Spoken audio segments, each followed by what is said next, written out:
लंबे समय से एक ऐसी देश में व्यवस्था चलती रही जहां दलितों को, पिछड़ों को एक वोट बैंक के रूप में परिवर्तित करके उनका लाभ उठाने की कोशिश की गई। उनको सब्सिडाइज जीवन देने के लिए एक नकारात्मक भूमिका की तरफ ले जाया गया। सब्सिडी सहारा तो हो सकता है, लेकिन सब्सिडी समाधान नहीं है। इसलिए लंगड़े को लाठी के सहारे नहीं चलाना है, उसको टांग लगानी है ताकि अपने पैरों पर खड़ा हो जाए। और इसके लिए उन्होंने आत्मनिर्भर भारत, मेक इन इंडिया और स्किल इंडिया का नारा जो दिया, ये क्योंकि भारत एक ऐसा देश है जिसमें 65% आबादी 35 साल से नीचे की है। और वो जो युवा शक्ति है वो गरीब के घरों में है। साहूकार के घरों में तो 500 गज की कोठी में एक ही बच्चा मिलेगा और गरीब के 50 गज के घर में 10 बच्चे मिलेंगे। तो वो युवा शक्ति है वो भारत के गरीबों के घरों में है। आज पूरे प्रदेश में अंबेडकर जयंती को बड़ी धूमधाम से मनाया जा रहा है। तस्वीरें झज्जर की हैं, जहां राज्यसभा सांसद रामचंद्र जागड़ा ने बाबा साहेब डॉक्टर भीमराव अंबेडकर की जयंती के मौके पर उनकी प्रतिमा पर पुष्प अर्पित किए और मीडिया से रूबरू होते हुए उनके जीवन पर प्रकाश डाला।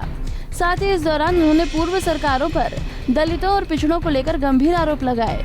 उन्होंने मीडिया से रूबरू होते हुए कहा कि आज देश की युवा शक्ति गरीबों के घरों में है, जिसका प्रयोग सिर्फ वोट बैंक के लिए पहले की सरकार करती आई है और उन्हें नकारात्मक भूमिका की ओर ले जाया गया। नरेंद्र मोदी जी ने भी दिया और उसको चरितार्थ करके दिखाया है, क्योंकि लंबे समय से एक ऐसी देश में व्यवस्था चलती रही जहां दलितों को, पिछड़ों को एक वोट बैंक के रूप में परिवर्तित करके उनका लाभ उठाने की कोशिश की गई। उनको सब्सिडाइज जीवन देने के लिए एक नकारात्मक भूमिका की तरफ ले जाया गया कि तुम्हें 2 रुपये किलो चावल दे देंगे, 3 रुपये किलो आटा दे देंगे, 12 रुपये किलो दाल दे देंगे, 15 रुपये लीटर मिट्टी का तेल दे देंगे, कन्यादान की राशि दे देंगे, लड़की की शादी में बच्चों को दोपहर का भोजन दे देंगे। तो नरेंद्र मोदी जी ने कहा कि सब्सिडी सहारा तो हो सकता है, लेकिन सब्सिडी समाधान नहीं है। इसलिए लंगड़े को लाठी के सहारे नहीं चलाना है, उसको टांग लगानी है ताकि अपने पैरों पर खड़ा हो जाए। और इसके लिए उन्होंने आत्मनिर्भर भारत, मेक इन इंडिया और स्किल इंडिया का नारा जो दिया, ये क्योंकि भारत एक ऐसा देश है जिसमें 65% आबादी 35 साल से नीचे की है। और वो जो युवा शक्ति है वो गरीब के घरों में है। साहूकार के घरों में तो 500 गज की कोठी में एक ही बच्चा मिलेगा और गरीब के 50 गज के घर में 10 बच्चे मिलेंगे। तो वो युवा शक्ति है वो भारत के गरीबों के घरों में है।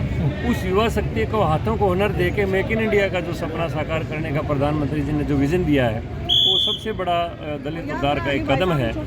ये इस व्यवस्था से अलग ले जाना चाहते हैं प्रधानमंत्री जी।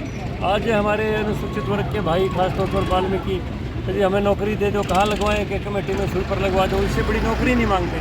तो इसके लिए प्रधानमंत्री जी ने कहा इनके हाथों को हुनर दिया जाए, आधुनिक कला और कौशल का इनको प्रशिक्षण दिया जाए और फिर बाद में देश के विकास में साझेदार बने। ये नौकरी लेने वाले नहीं, नौकरी देने वाले बने। ऐसी व्यवस्था भारत में चालू की गई है।